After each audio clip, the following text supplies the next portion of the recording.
Yeah, it's really been that shift in the subprime space to shift to these break up into four payments. Affirm's another big one, which competes against Klarna, Afterpay. There's, I assume, quite a few other ones internationally as well. So it's just really that shift from traditional lending where it's whatever, a few months to a few years type of personal loan to these individual purchase loans. But Klarna, symbol CLAR on the New York Stock Exchange, they recently IPO'd. The IPO just taking place on September 16th. We're recording about a week after that.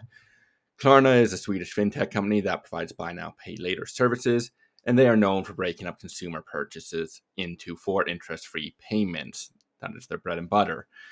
The company has 111 million active consumers with 790,000 merchant partners with 112 billion in gross merchandise value served over the past year.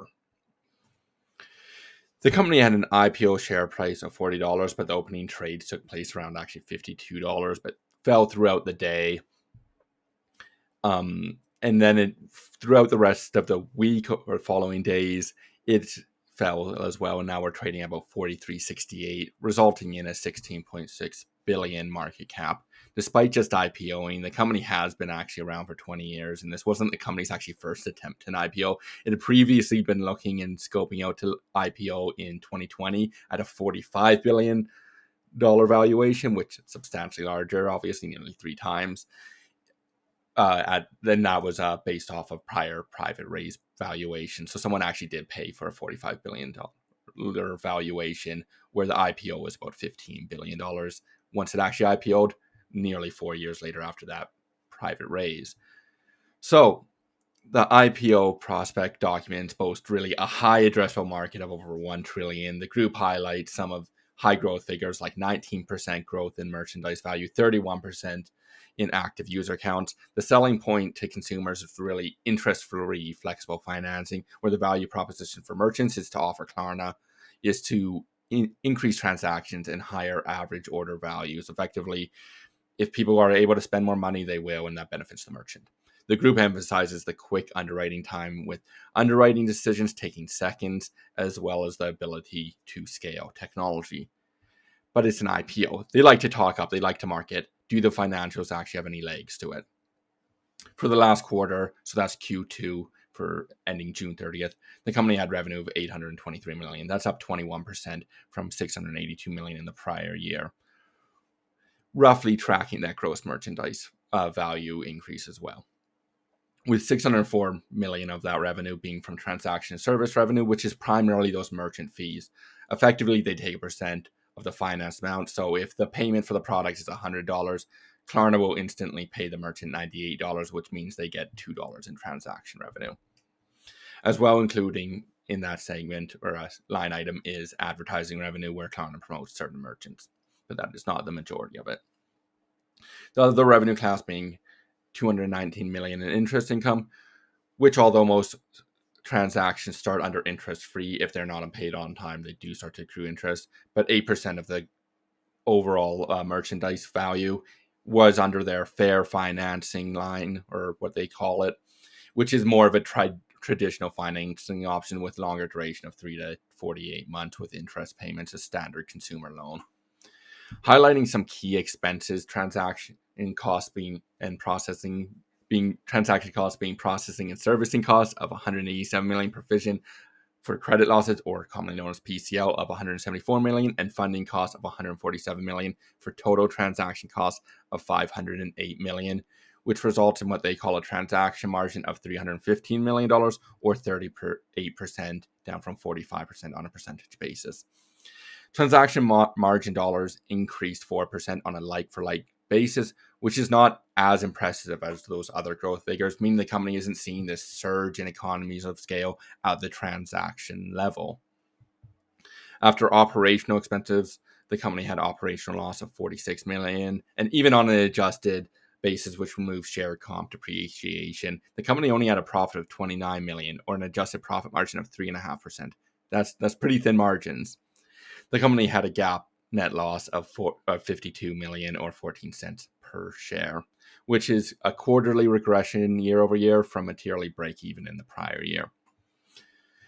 The group is subject to Basel III, taking deposits from across Europe, and notably not in the US, however, as they do not have a US banking license.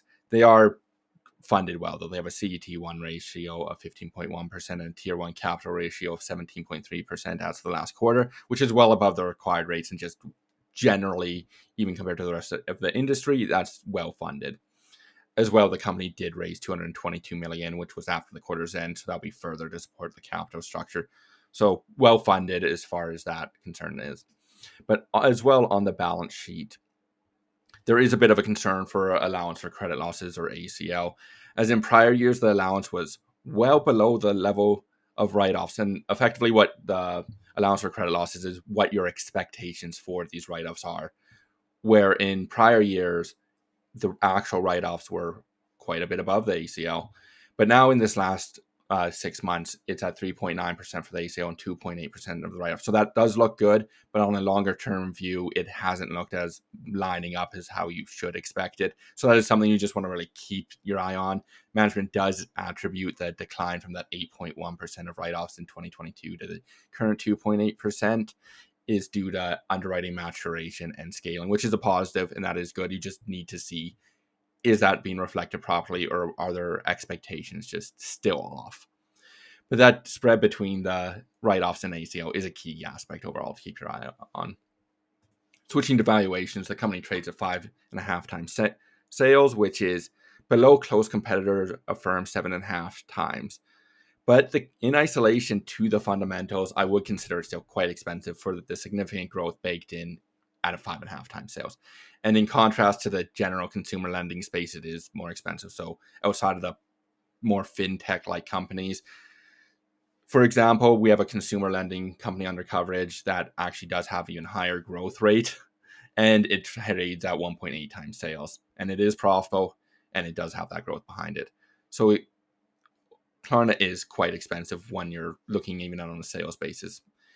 And if we look at some non-standard metrics, since it isn't profitable on a GAAP basis, price to transaction revenue, which is effectively price to gross income, is 13.6 times, meaning if no SG&A, no depreciation, R&D, or tax occurred, it would be valued at about 13.6 times.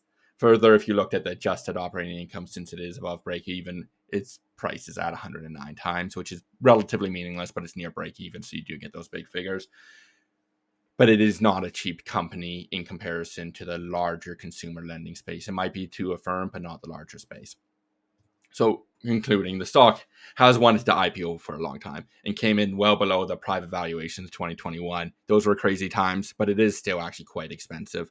Transaction dollar growth is not as high as the non-financial metrics like gross merchandise value or active client growth. So we need to see a positive trend in financials. We need to see that conversion from just the client count or the consumer count and the gross merchandise volume into actual profitable lending. Because as for lenders, they can increase their top line actually quite easily by lending at attractive rates, but that does not inherently mean it's going to be profitable.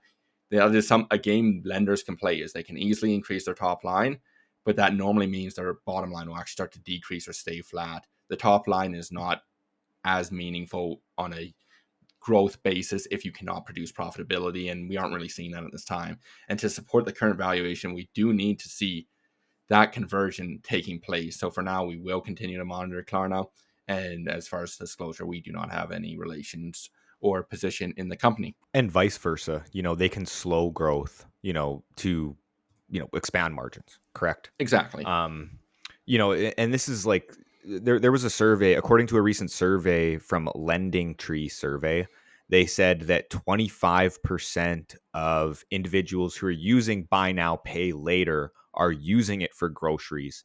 And this is something that I found interesting, that, a lot of, like, they're lending it interest free, like you said, as long as they're paying on time. So as for an example, like, this is from the New York Times, an article from June 2nd of 2025, talking about that Lending Tree survey.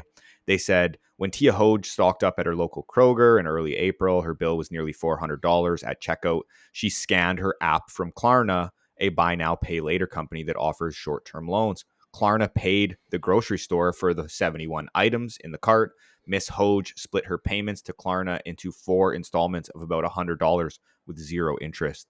again, when I was hearing like a lot of buy now, pay later, I was always thinking that they're getting charged interest on it. But, it makes a sense, just how you explained it. If, all of a sudden it's, $100 in groceries, Klarna will pay them, $98 essentially. Is that, um, Yeah, and and then that's they'll about get 75% of 100. the revenue as well. Yeah. So Yeah. that is, it's really just receivable financing if you want to look at more Yep. traditional terminology more than merchandise fees. And that's how I would personally like to see that. Yeah. Yeah, interesting. Again, good growth in the revenues, just not profitable. It just wouldn't make our initial criteria. There are other names in that field right now that are growing either at the same rate or maybe a little bit less, a little bit more, that are profitable. So we'll take a look at those names until Klarna is profitable, and its valuations relative to some others seem high. Often you see an IPO, some excitement, and then we'll see if we can We'll see how it track. does in a few Yeah, years. we'll see how it does in a few years, and maybe there's an opportunity then. But Yeah. right now, at what is it, 5.5 times sales, Yeah. and unprofitable. I mean, just doesn't work in terms of our evaluation metrics that we would look at for a business. High risk is what you are taking on investing in a company just with that profile.